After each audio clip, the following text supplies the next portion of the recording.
out of sight. Between the ears and the eyes there lie the sounds of color and the light of a sign. And to hear the sun, what a thing to believe. But it's all around us, if we could but perceive. Infrared, ultraviolet, X-rays. Beauty to find in so many ways. 2 notes of the chord, that's our fluoroscope. But to reach that chord is our life's hope. And to name that chord is important to some. So they give it a word, and the word is Om.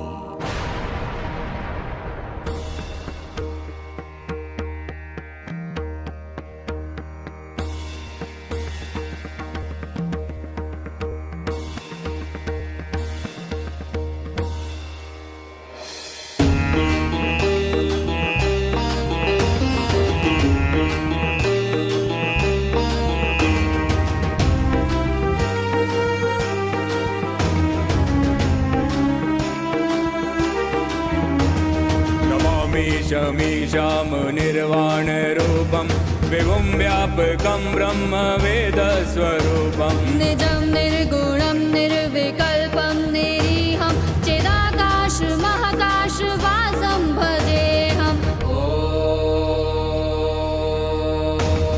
निराकार ओंकार मूलं तुरीयं गिरा ज्ञान गोतीतमीशं गिरीशं करालं महाकाल कालं कृपालं गुनहगार संसार पारं नतोऽहम्। करातीत कल्याण कल्पान्तकारी सदा सच्चिदानन्द दाता पुरारी चिदानन्द संदोह मोह पहारी प्रसीद प्रसीद प्रभो मम धारी। नमामि शमीशां निर्वाण रूपं विभुं व्यापकं ब्रह्म वेद स्वरूपं निजं निर्गुणं निर्विकल्पं निरीहं चिदाकाश महाकाश वासं भजेऽहम्।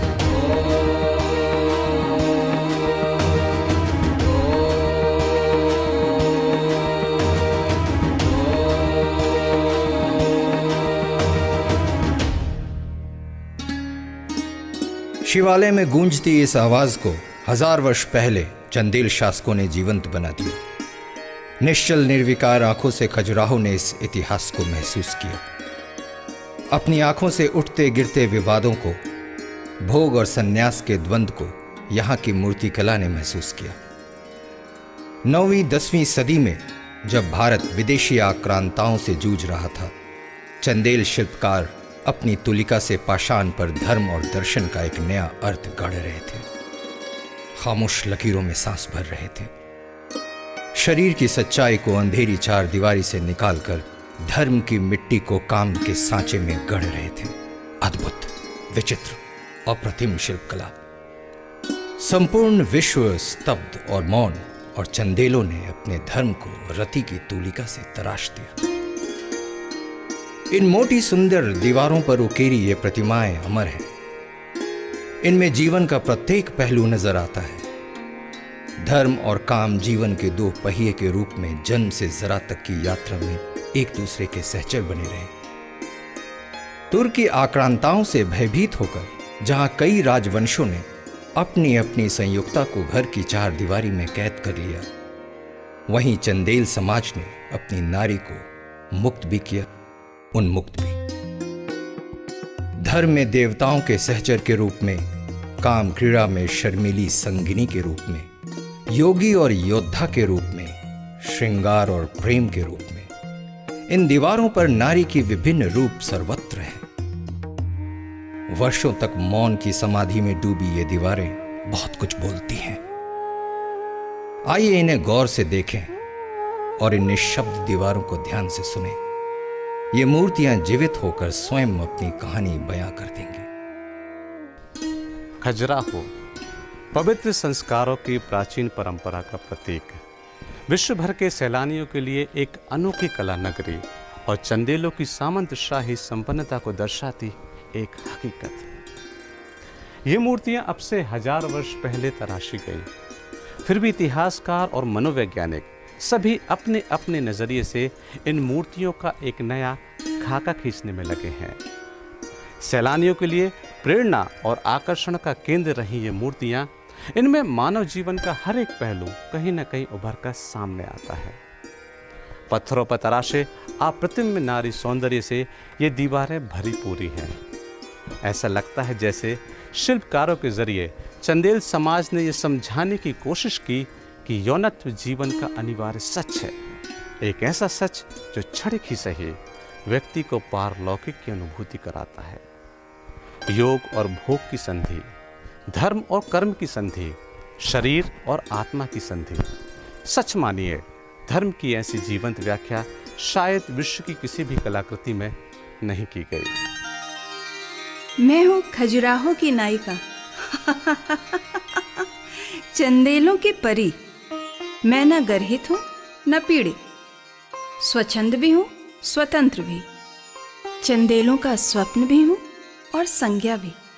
सत्य, शिव और सुंदर सब मुझ में समाहित है। धर्म में हूँ और कर्म में भी, गीत संगीत में हूँ, प्रेम प्रलाप में हूँ। मैं हूँ सृष्टि, मैं हूँ श्रृंगार, रण में हूँ, राजनीति में हूँ, चारों तरफ मैं ही मैं हूँ। इन मोटी दीवारों पर उकेरी मेरी प्रतिमाएं हकीकत हैं, कल्पना नहीं।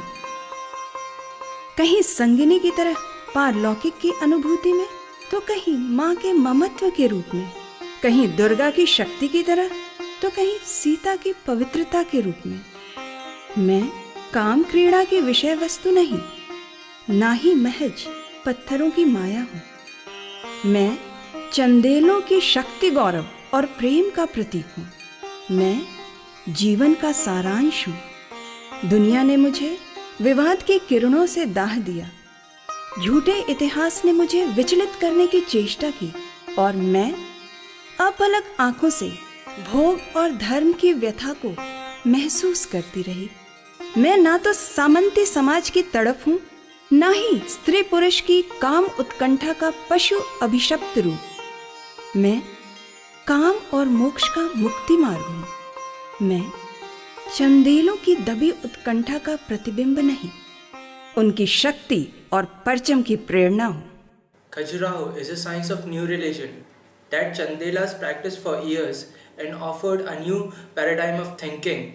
Few inferences can be drawn from the architectural patterns and growth of the Khajuraho. The upper part reflects a systematic symmetrical pose and it has no carvings, and it symbolizes the purity of mind. The middle part reflects, it has carvings and it reflects the sexual desires of the body, and it has a lot of carvings in it. The lower part is said to be sustaining the weight of the mind and the body. Hence, it can be said that it is made so scientifically, it is a sum of the two. And one thing that I admire, the architecture. I'm an engineer, so I admire the architecture. And I saw it in books, now I see it in real life, and I still cannot believe that I'm in India. इन मंदिरों में जहां एक तरफ देवी देवताओं की मुद्राएं तराशी गई, वहीं दूसरी तरफ धर्म को कर्मकांड, काम क्रीड़ा और आम जीवन के रोजमर्रा के पहलुओं में दिखाया गया। मायने स्पष्ट हैं, धर्म केवल नारियल यज्ञ पूजा नहीं, बल्कि मानव जीवन की सभी क्रियाओं का योग है। शर्म के आवरण में छिपा भोग सत्य है और ज्ञान से परिपूर्ण योग भी शाश्वत है। यहाँ की अधिकांश दीवारें नारी को केंद्र मानकर इसी दर्शन और अध्यात्म की कहानी बयां करती हैं। शायद यही वजह है कि इन दीवारों पर धर्म को यज्ञ, हवन, बलि जैसे रूपों में न दिखाकर योग, प्रवचन, श्रृंगार, प्रेम और काम की तूलिका से तराशा गया है। गौर से देखें इन दीवारों को, योग और भोग की संधि पर खड़ी सशक्त ये दीवारें, न सीमेंट न गारा, ये तो जुड़ी हैं धर्म और कर्म की मिट्टी से, निर्वाण, मोक्ष और कैवल्य के दर्शन से।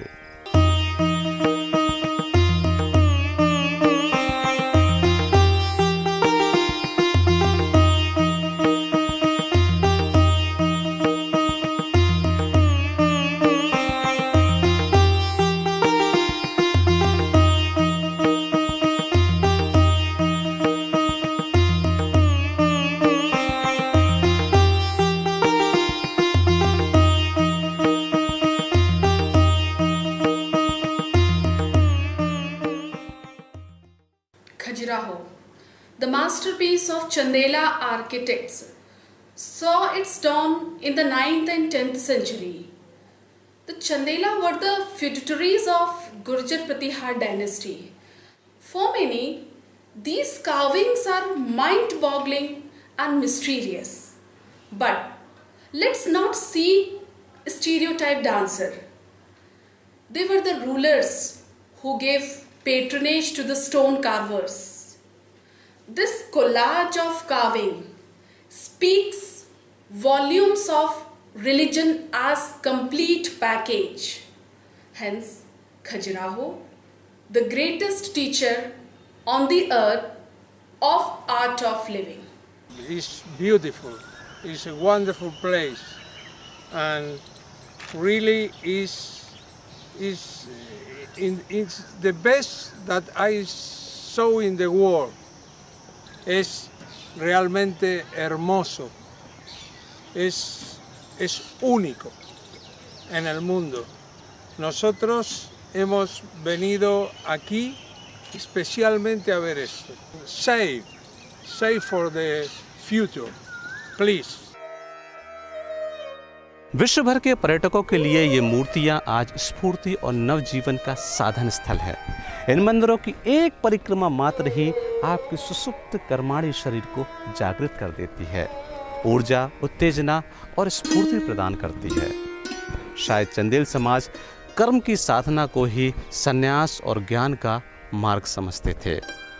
बेशक इस रहस्यमय कला ने खजुराहो को आज विश्व आकर्षण का धरोहर बना दिया। यहाँ ना तो रत्न जड़े दीवारें हैं, ना ही संगमरमर की धवल चमकदार प्रतिमाएं, फिर भी पत्थरों पर तराशी ये मूर्तियाँ आपको जीवंत बना देती हैं। जन्म से जरा तक की यात्रा मन को सुकून और शरीर को पुनर्जीवित कर देने वाली ये कला, आइए इन्हें महसूस करें। ये दीवारें बोलती हैं, यकीन मानिए ये दीवारें बोलती हैं। हाँ, मैं पत्थरों में मढ़ी माया हूँ, पर परंपरा की अश्लील शिल्प कला नहीं।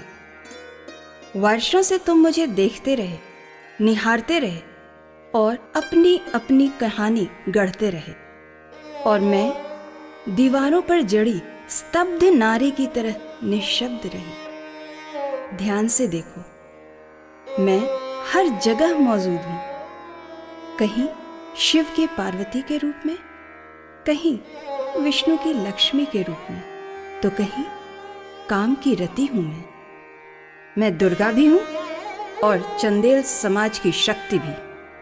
ऐसा लगता है मानो लौट आई हूं वापस अपने घर को आज।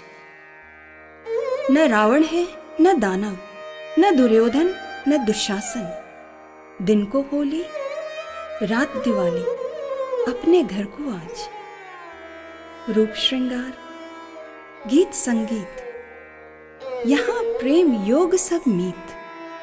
कैसी दुनिया, तुम कैसे लोग बुझा रहे सब दीप। इतिहास सच है और इस सच का गवाह हूं मैं तो जलते रेगिस्तान की परत उतारकर गहराई में बीज बो देने की कामना हूं। मनु की काम ध्वनि, सुजाता की खीर और योग भोग की संधि, मैं सब कुछ हूं। हाँ, मैं खजुराहो हूं, स्वप्न भी और संज्ञा भी। 1000 वर्ष बीत गए, कितना कुछ बदल गया। लोग बदले, धारणाएं बदली, समाज बदला। पत्थरों पर उकेरी ये प्रतिमाएं अश्लील हो गईं, प्रेम भोग बन गया, धर्म और काम का तलाक हो गया। इन दीवारों पर हंसती खिलखिलाती बेटियां अब रोती बिलखती अभिशप्त हो गईं। तमाम अधिकारों के बावजूद चार दीवारी में बंधी और सहमी हैं वे। कभी ये मां के रूप में, तो कहीं देवी के रूप में, और कहीं संगनी के रूप में पूज्य थी ये, पर आज सामंती समाज की सिर्फ एक शिकार है, शिकार। इन मूर्तियों को देखने से पहले बेहतर है इन्हें पढ़ें और समझें, क्योंकि बाहर बैठी एक नन्ही परी फिर से उड़ान भरने को तैयार है।